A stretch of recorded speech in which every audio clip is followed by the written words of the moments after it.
Hello everybody, welcome back to another video. I'm hoping you guys are all having a fantastic day. So today's upload, the second upload of today, I should rather say, is about the temperatures and the long range outlook in terms of the temperatures. I just uploaded a video about the snowstorm that will be occurring. Well, it's a snowstorm, just a storm system, I should rather say.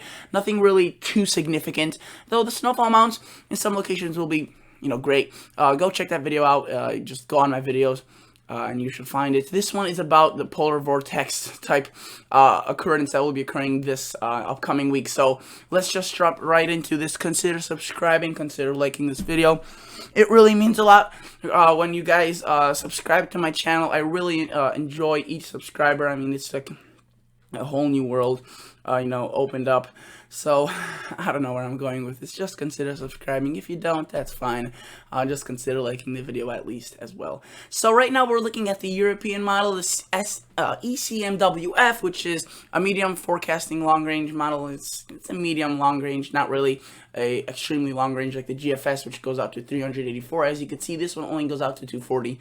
Only, kind of with parentheses, really, it's still a fairly significant amount of time.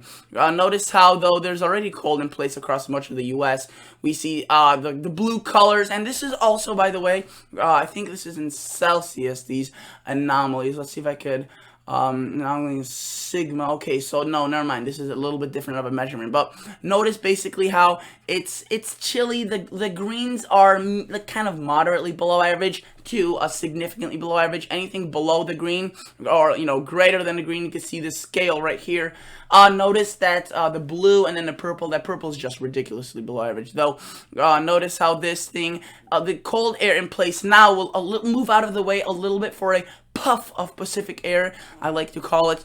A little bit of Pacific warm air will come in, which will give way or give the opportunity for that snowstorm really to take shape across the Illinois, Iowa, and Indiana area, and then move on into the Northeast, which again I already made a video about. But notice right after that, kind of allowing for that, for not too much of that Pacific air to come in, so not too much rain, but rather snow. We have this giant polar vortex-like system. And again, notice I said that the green is moderately to significantly below average, and once you get those blues, that is just well below average. And in these locations, there will be some records being broken, 20 to 30 degrees below in Fahrenheit. Notice this sticks around for quite a while. It comes in Tuesday, Wednesday, Thursday. This is now Wednesday in the afternoon, so notice it's already starting to push out of the plains, but still just settling into the Northeast. And you notice how it kind of moderates itself, but doesn't really move out. And you can see it's already Friday, so relatively still chilly. We could see a reinforcing shout according to the European right there, and that could bring in even colder temperatures across the Northeast, so that would be interesting.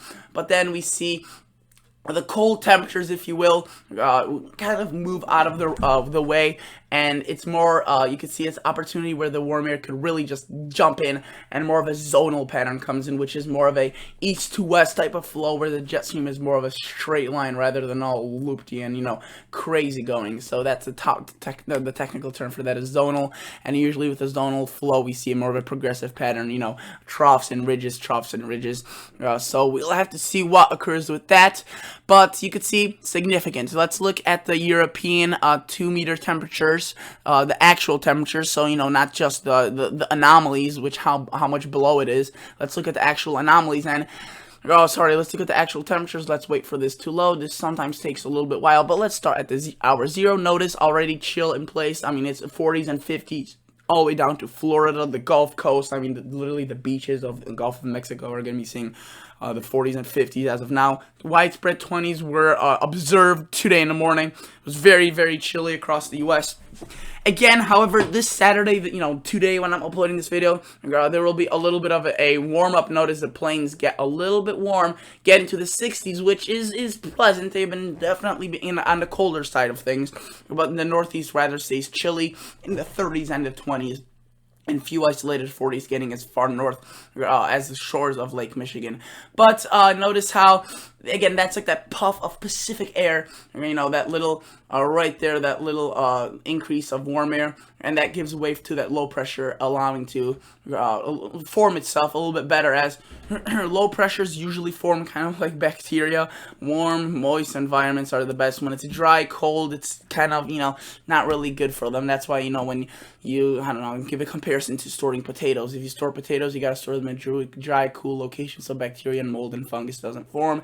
If you want bacteria and mold, you just pour water on them and put a heater in there, and you'd have a frenzy of bacteria. But notice how this cold air, I mean, look at those temperatures right there. That is just ridiculously below average. That's insane.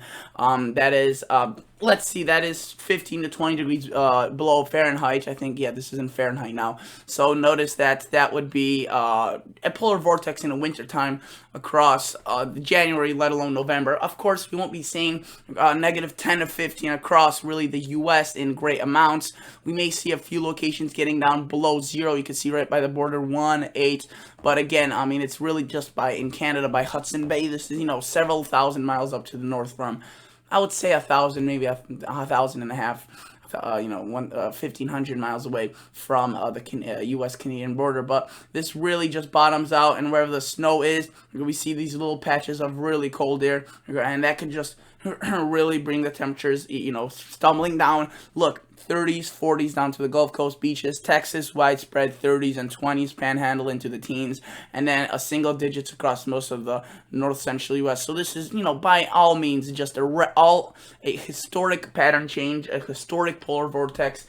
This is literally a November polar vortex, so this is not, you know, something to be lightly taken. And again, look, this is Wednesday morning. It will just be the ultimate beast for the southern U.S. I mean, it'll be the ultimate crush for the growing season. Look, I mean, according to this model, European, which does a pretty good job with the air masses, sometimes a little bit more conservative, which, you know, in this case would be good. Most, you know, some models overhype this. This is more of the conservative amount. You can see 30s down right to the beaches.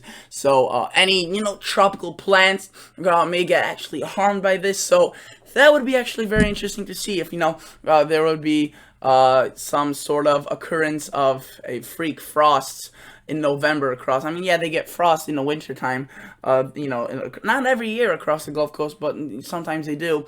But in November, it's not really all that too often. You can see 30s, possibly even some 20s in the Panhandle of Florida, which is just ridiculous cold, while the rest of the U.S. just shivers in the teens. This is the daytime high for Wednesday. Notice how there is 30s, 40s, but mainly a lot of the locations don't get out of above even freezing across the Northeast, Midwest, and the North Central U.S., while we start seeing a little bit of some moderation across the Colorado plains, the front range of the Rockies, which eventually that, you know, shifts up into the U.S. as this again starts moderating. I mean, it's not ridiculous, you know, 9-degree temperatures across the Midwest, but it's more of the 20s and 30s, which is still really below average. Then we move on. Again, this is where that second little air mass could come in. This is now next weekend. And notice how in the temperature anomalies where I showed you earlier, it could be some pretty significant below average temperatures as well. This would be more for the Northeast. This would be more of a Northeast type of storm, or a Northeast type of outbreak of cold, and you can see again very cold temperatures as well. So we'll just have to see what happens with this. Notice there's trying to show us signs of even more cold up here, but definitely the cold seems to maintain itself throughout much of the U.S. In the long range. If you look at the GFS model, kind of goes through some extremes, if you will. Sometimes it shows a little bit colder, and when it's supposed to be warmer, sometimes it shows a little bit warmer when it could be colder. But generally, I would say, despite what I just said, that the GFS handles air masses pretty darn well, even possibly better than the European this year so far. So notice again, the below average temperatures are already in place. We see a puff of Pacific air right there trying to squeeze in. That gives way to that little storm system system. I shouldn't say little, mediocre at the very least, leaving snow across the Midwest and Northeast. But then we have that big puff of cold air. We're gonna notice how just temperature anomalies will be again 12 to 15 degrees below in Celsius, so that would lead to 25 to 30 degrees below in Fahrenheit across the southern plains and into the Midwest, and the southern U.S. will be 5 to 10 degrees. Again, this is all throughout eastern U.S. thing. I mean, you can see even Florida gets on in this. Even the most extreme parts of Florida may get in on some of this, but again, the Northeast, the Midwest gets pretty good hammering out of this. And then we see another possible air mass trying to make its way in across next weekend, which the European again indicated some cold air for the Northeast. The GFS is a similar thing across the Northeast, but introduces a little bit more warm air than the European does, which we'll just have to see how, if that is, to what extent that is truthful. I think we may be seeing, a warming trend, but I don't know if I feel like the GFS is a little bit too exaggerated with this. Sometimes it does that when once it fetches onto a cold regime, it just goes all ham. When it fetches onto warming pattern, it could go a little bit above as well. So we'll see. They're showing some pretty great above average temperatures, which would be kind of moderating November. I mean, the first 2/3 of November will be just downright brutal cold, and then you could see some of the warming temperatures.